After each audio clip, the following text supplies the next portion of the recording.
Doctor আনায়াতুল্লাহ Abbasi সাহেব As Sunnah foundation নিয়ে মন্তব্য করতে গিয়া তিনি হাদিস শরীফের নামে একটি নিজের মন গড়া কথা তিনি চালিয়ে দিয়েছিলেন। সেটা হলো, তিনি বলছেন হাদিস শরীফে আসছে কাফন বিক্রেতাদের প্রতি আল্লাহ তাআলার লাআনত বর্ষণ করেন।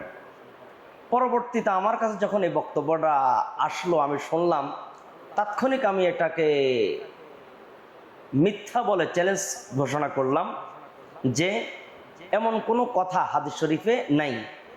তাৎক্ষণিক অনেক ওলামায়ে কেরাম আমার বিষয়টা গুরুত্ব দিয়েছেন এবং কি তারা যার যার ফেসবুক পোস্টে এটা অত্যন্ত গুরুত্ব সহকারে প্রচার করেছেন। এটা তার নজরে গেছে।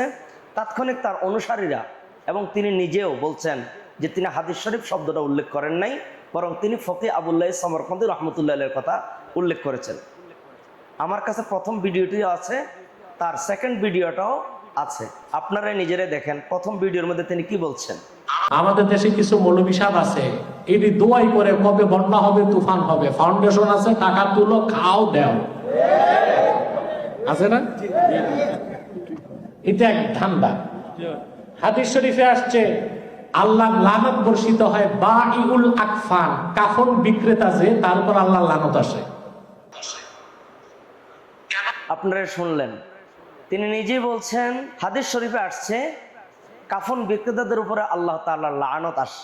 তিনি যখন সঠিকভাবে জানতে পারলেন যে এটি হাদিস নয়, বরং এটি ফকি আবুল্লাহ সমরকন্দি রহমতুল্লাহের কৌল, তাৎক্ষণিক তিনি এটাকে এই আবুল্লাহ সমরকন্দি রহমতুল্লাহের নাম উল্লেখ করে আবার ভিডিও প্রচার করলেন। তার অনুসারীরা আমাদেরকে মেসেঞ্জারে বলছে পড়াশোনা করতাম, আমরা কম জানি। আমি একটা দৃষ্টান্ত দিয়েছি যে বাঈউল আকফান, কাফন বিক্রেতাদের উপর আল্লাহ লানত আসে। আবুল্লাহ সামারকান্দি রহমতুল্লাহ বলছেন, কারণ কাফন বিক্রেতার কাফন বিক্রি হয় তখন যখন মানুষ মারা যায়।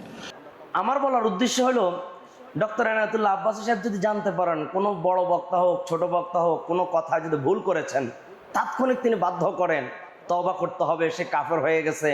এখন তিনি যে ফকি আবুল্লাহ সমরকন্দি রহমতুল্লাহের কৌলকে রসুলের হাদিস বলে চালিয়ে দিয়েছেন, তার জন্য কি এখন তওবা করা উচিত না?